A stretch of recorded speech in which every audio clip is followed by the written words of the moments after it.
everybody, this is Maximilian.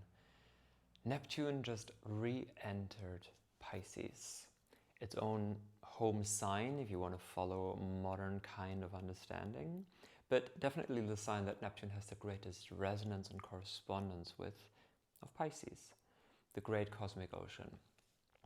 So for the next 3 months, we will have one last array of Neptune being in Pisces. And of course, Pisces is not just any sign, but Pisces is also the last sign of the zodiac, whereas Aries, where Neptune was just at, and for the past couple of months, since the spring, summer, is the very first sign of the zodiac. And that's why we can often conceptualize both of these points, the very end of Pisces, 29 degrees of Pisces and 0 degrees of Aries, as that cosmic alpha and omega, the initiating energy of that spiral of consciousness experiencing itself, going into experience, into materialization, and also at the same time the spiral pulling it out again, right? The omega point, the resolution of the cosmic consciousness in which everything merges in that big collective ocean, right? That's also why, of course, Pisces and also the archetype of Neptune are so hard to grasp. But this is such a big and pivotal and important point in our lives, and it might not feel like it. It might feel very, very different to the immensity that it actually carries and signals, both for us personally, but also collectively. And that's of course because Pisces and Neptune, as both of these big water energies, and with the collective streams, the collective ocean, the collective merging as well implied here, are eluding and evading our grasp and our mental understanding immensely, like none other. So Neptune closes its time now in Pisces. It takes 165 years for Neptune to make the circle once complete. So this is not just the end of Neptune in any sign. It was in Pisces since 2011-12, which we'll talk about in a second, but it's the end of Neptune through the entire zodiac and the true new beginning of Neptune through the entire zodiac. And that might bring a lot of endings, a lot of grief, a lot of heaviness, a lot of sorrow, a lot of confusion, a lot of feelings of being lost out at sea. But at the same time, what Neptune and Pisces really aim for is a purification and a stripping away, helping us to dissolve any and all forms of attachments to whatever we experience in reality, and to perceive that as the goal or the ultimate achievement, or the thing or point or person or relationship or idea or concept or ideal that will bring us salvation, because none of it is it. And that's again, Neptune eludes, Pisces eludes mental clarification, because the mind wants to grasp something tangible, and it's so hard to get into these realms which are even beyond mind, and not just on the realm of ideas and thoughts and concepts, but even beyond that. The only way that we can really go into the Neptune-Pisces kind of archetype the strongest is both through emotions and the arts, and both of them elevating us, hopefully, or at least offering the potential of being a portal to something greater, that we feel connected to something greater and connected to a greater beyond, a greater cosmic flow, a deeper sense of meaning and purpose. So Neptune's ending in Pisces reveals to us that right now and for the next 3 months until end of January, 26th of January, I think it goes back into Aries. It's the last closing chapter of that big collective Neptune Piscean experience. So since 2011-12, Neptune was fully into Pisces. And even though Neptune eludes the grasp, we can still see how strongly Neptune has infiltrated and seeped into our personal consciousness, but also into the collective consciousness. On some level, Neptune does also rule the collective astral body, if you will, the emotional body of the collective, whether that's of one specific country or whatever, but also for humanity at large. So Neptune in Pisces has opened us up immensely since 2011-12 to all the things that are beyond the physical. Anything that has to do with energy, crystals and yoga and ceremonies and rituals and medicines and psychedelic medicines that open your mind to greater realities. All kinds of spiritual or so-called spiritual movements and trends or lifestyles have seeped into the collective consciousness immensely. The arts, but also the boundary dissolving, reality bending, uncertainty of what is even still real and what isn't, that we also see now with the huge rise of what people call AI, right? Large language models and the algorithms that can create whatever kind of video and content that seems so real, or at least to many people it can. The dissolving of boundaries there. Neptune and Pisces also rules not just the arts in general, but also cinema. So, and by extension also, there is a correspondence to our digital technologies. They have a huge Aquarius correspondence, but they also have a huge Pisces correspondence, as in the glamour, the image, the illusion that can be portrayed, which in a movie we willingly and consciously enter, making believe that this actor XYZ actually plays this role and is this human being. Because we want to surrender and let go of our critical thinking, maybe for a second, in order to be swept away by that experience of this story or this emotional arc of this theater piece, this piece of music, also this piece of cinema and movies and moving images. But here again we find also the end of Neptune and Pisces. And of course also lastly, Pisces is not just spirituality and how we connect to spirit in general, but by extension also it rules religion, organized religion as institutions. And thus also all religious and spiritual leaders or teachers. And so Neptune, having moved through the very end of Pisces now, shows us this huge spiritual bubble of this kind of pop spirituality, pop psychology, pop superficiality in trying to understand energetic phenomena that is hopefully, I think, pretty much about to pop, or rather just deflate. But through that also the complete loss of trust that many people have in their religion or in their spiritual leaders or in any kind of spiritual path, the huge movement into the New Age, and then also the last couple of years the huge movement of people from the New Age to very strong kind of Christianity. That's also that Neptune and Pisces archetype. The thing that everybody now on Instagram or whatever, hey, including myself, is trying to like convey spiritual quote-unquote messages, or messages that supposedly connect you to something greater, and with all of these maybe elevated promises of the salvation and the purpose and the clarity and the healing and the whatever that you will get if you just sign up to this course and do this practice and do this thing. All of these promises, these collective promises of salvation, and also the disillusionment that Neptune now brought there. It brought the inflation of the bubble in many ways and opening us up, crossing our boundaries, dissolving our boundaries, but then also the subsequent disillusionment and confusion and overwhelm of feeling it's all too much. We can't differentiate more this practice or that teacher or whatever, and who can I even trust? Can I even trust myself? Can I even trust my instincts or my intuition? And we find that many people, of course, can't, and thus also this grasping for any and all kinds of things that might provide a certain type of certainty or clarity, including astrology, right? Where many people try to use astrology to kind of spiritually bypass actually doing the deep inner work that your astrology and your transits signify, but rather just want to get it as a pacifier to spiritually numb and soothe the pain or the sorrow, the agony. Oh, it's because Mercury is retrograde, so no, it has nothing to do with how I badly communicate or miscommunicate or not see things clearly. It's just Mercury is retrograde, or this big transit is happening in my life right now, or because I'm a Virgo or a Pisces or whatever, I can just behave like that because that is me, right? That is a pacifying, and that's the spiritual bypassing of using this technique of astrology. And we see this all around.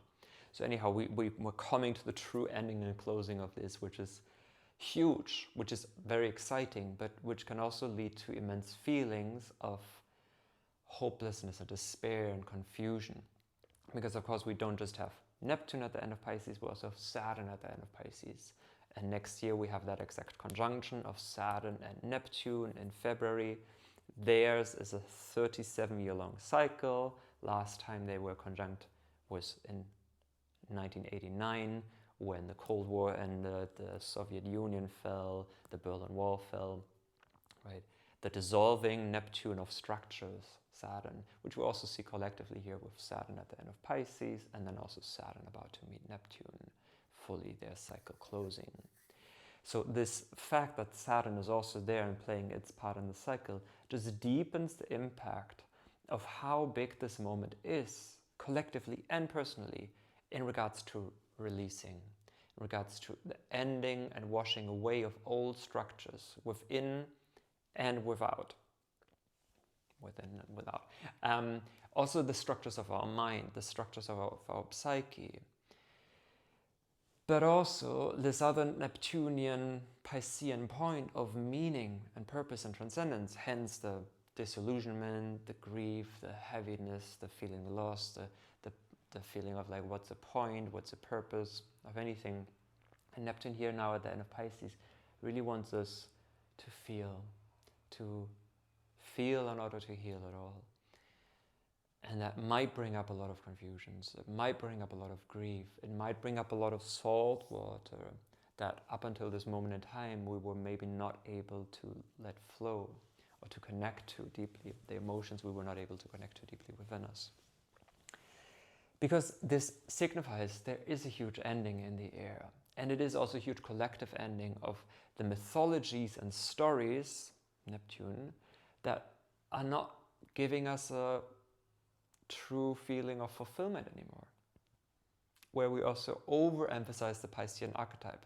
The overemphasis and glorification, right? Neptune likes to put up a glamour and glorify things, but they're vague, they're nebulous, they're not necessarily what they seem to be. And with Pisces, we saw the over-glorification and exaltation of victim and victim consciousness and victims of society, maybe, right? All kinds of minorities where we then have been using, or where rather this was installed and programmed and very, very purposefully pulled into the field collectively, the kind of weaponization of compassion, especially in the COVID years, right? Where compassion, a true Piscean archetype, suddenly becomes infiltrated, poisoned. That's the lower side of Neptune also. Neptune is not just the pure heavenly divine waters of Neptune / Shiva, of infinite transcendent consciousness, but it's also where and how poison or gas or things can seep in. Things are not what they seem, things are hidden or deceptive or nebulous. The huge rise of what used to be called fake news, which now basically is just everything, everywhere, all at once, including, of course, then the AI, the blurring of boundaries of what is even real once we engage with these images on moving screens or screens with moving images. And also there, the collective erosion of trust into all kinds of structures of government, of whatever, of so-called authorities, and not knowing what to believe at all anymore. I don't know what to believe anymore, right? Once you go too deep into the rabbit hole in one end or another, people very often come out and it's like, I don't even know what to believe anymore. Because, and this is another point of that Pisces and Neptune thing, is where and how has intuition, true intuition, maybe not come online, at least for person X, Y, Z, right? Because we need our intuition, also now more than ever, especially not just the psyops and the warfare on our collective consciousness, the actual warfare that we see also through our screens, but also the warfare that is being perpetrated on our mind and consciousness through these tools will get more and more deceptive, especially also with Neptune and Aries. Aries is a sign of war and aggression and the fighter. And we need a very in tune intuition on the one hand, but also critical thinking, that's a Virgo archetype, on the other hand, to really distinguish, can I trust what I see right now? But do I just have, because I can't trust this or this or this anymore, feel like I can't trust anything? When people say that, I don't even know what to believe anymore, it's often also getting lost in the external world of all of these images or religions or spiritual movements or teachers XYZ, whatever it might be, but not really embodying the deeper essence of that Pisces archetype, which is that in my own core and in my heart is that connection to spirit, and in that I am connected in alignment and always held, always seen, moving with the cosmic flow, not needing to try to steer the river or control the flow of life, but able to surrender on a deeper level and see that the flow carries me in a certain way, which does not mean not acting, and it doesn't mean not stepping into our agency or staying stuck in victim consciousness or spiritually bypassing, taking decisive action. But it means that we are rooted on a deeper level within our own psyche to this transcendent nature within, because it's not without. It is everywhere. But if we keep looking for it externally, we get lost on the big ocean, and we feel lost, and we feel maybe disillusioned or even abandoned by God or deity or love, and that we've just been hurt so often or let down so often that we just like give up and don't want to believe anything anymore and get hardened. Right? Both the getting lost completely, but also the trying to then harden up, are not actually signaling that we really embrace the process into the full depths of it. And the full depth of it will always bring us to this point of deep surrender on some level or another. We can say all we want, like, oh yeah, I'm surrendering, I'm letting go and let God, it's all fine. I'm like, it's all cosmically ordained. But the point with strong Neptune is, especially if you've got anything at the end of Pisces or early Aries, you're especially whom I'm talking to right now, Neptune will push us again and again and again to try to have control, so that really that part that can't let go eventually has to throw up the hands in the air and be like, okay, whatever, truly, inshallah, because I don't know what to do anymore. I'm not in control here. Something greater is going on. So Neptune always brings that out within us. And that now we're entering the last 3 months of Neptune and Pisces might mean that we might feel this a lot also collectively and personally over the next 3 months, no matter if Neptune is aspecting anything strongly in our chart, 29 degrees of Pisces right now. But it really reveals that the next 3 months are a deep process of finding a deeper sense of rootedness in our connection to spirit, purifying our intuition to learn to really see clearly and see behind the glamour and the deception that is being broadcasted left and right, up and down, no matter where you look. And that we find a deeper point of meaning and purpose for us personally. Neptune takes 165 years. We will never have Neptune and Pisces again in our lifetime unless you, like, whatever, freeze your body or something and shoot it to Mars and wake up in 160 years. We'll never get this chance again on some level to really deeply find what it is that we find deep meaning in life, in our own life. What kind of spiritual intention, what kind of seeding point you want to set to the thing that gives you that deeper sense of meaning, purpose, and transcendence, connection to something greater and beyond, and to really get clear on that as well. And then lastly, there is, I just said it earlier, Neptune, if you compare it with Indian or Hindu mythology, has a huge correspondence to the archetype of Shiva. They both carry the trident, they both speak about cosmic universal consciousness, which is everywhere but nowhere. It's not in form because it's the pure Shiva. It's not the Shakti aspect of manifestation, the feminine, so to speak.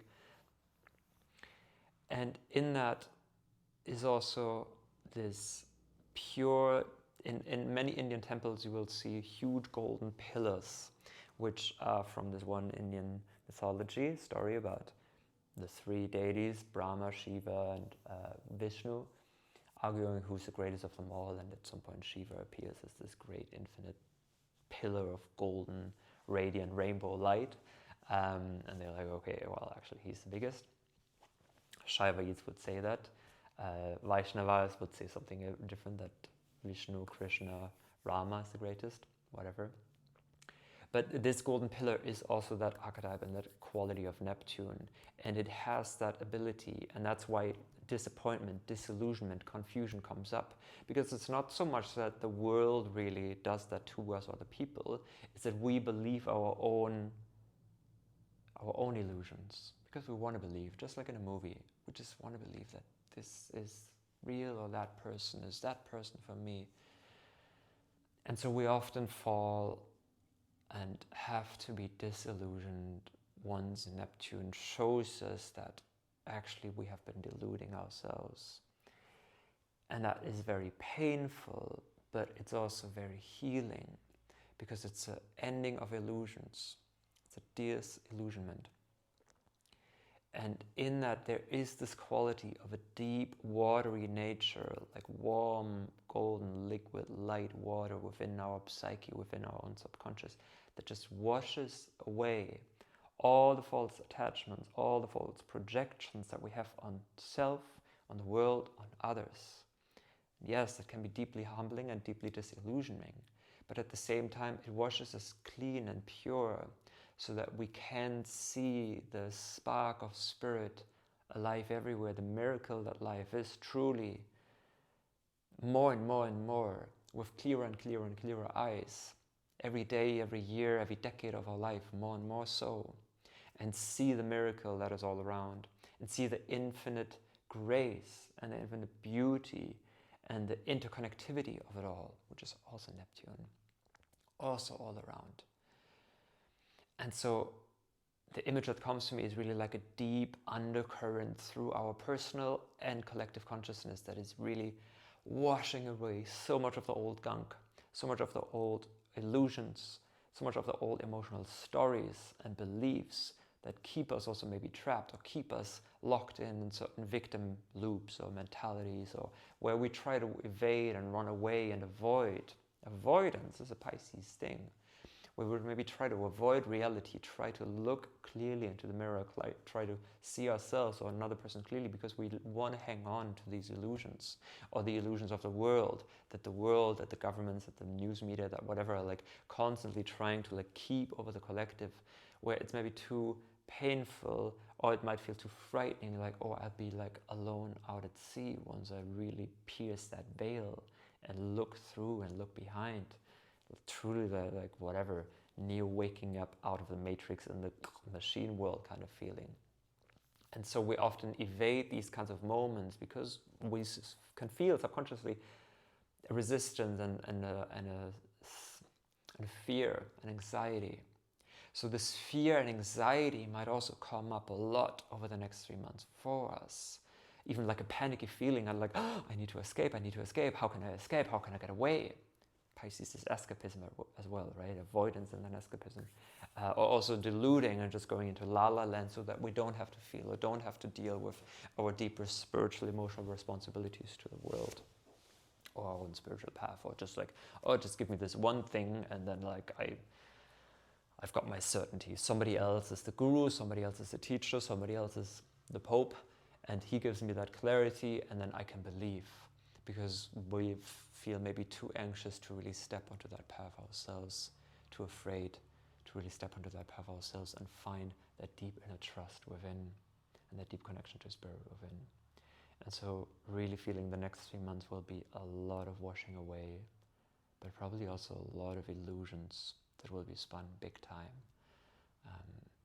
The great collective ending of stories and collective unconscious mythologies, the story of whatever, infinite capitalistic growth, and all the things that spin from that, the whatever collective stories of colonization, of racism that are still so prevalent in so many ways in the world, where and how can we maybe hopefully also find a deep ending with those, and an exhaustion and a fatigue might be felt there as well, with like nothing makes sense anymore, like nothing makes sense anymore. I don't get it. I don't know what to do anymore with my life. Right? So many people might really, really deeply feel that, as Neptune and also Saturn are closing their cycle the next 3 months.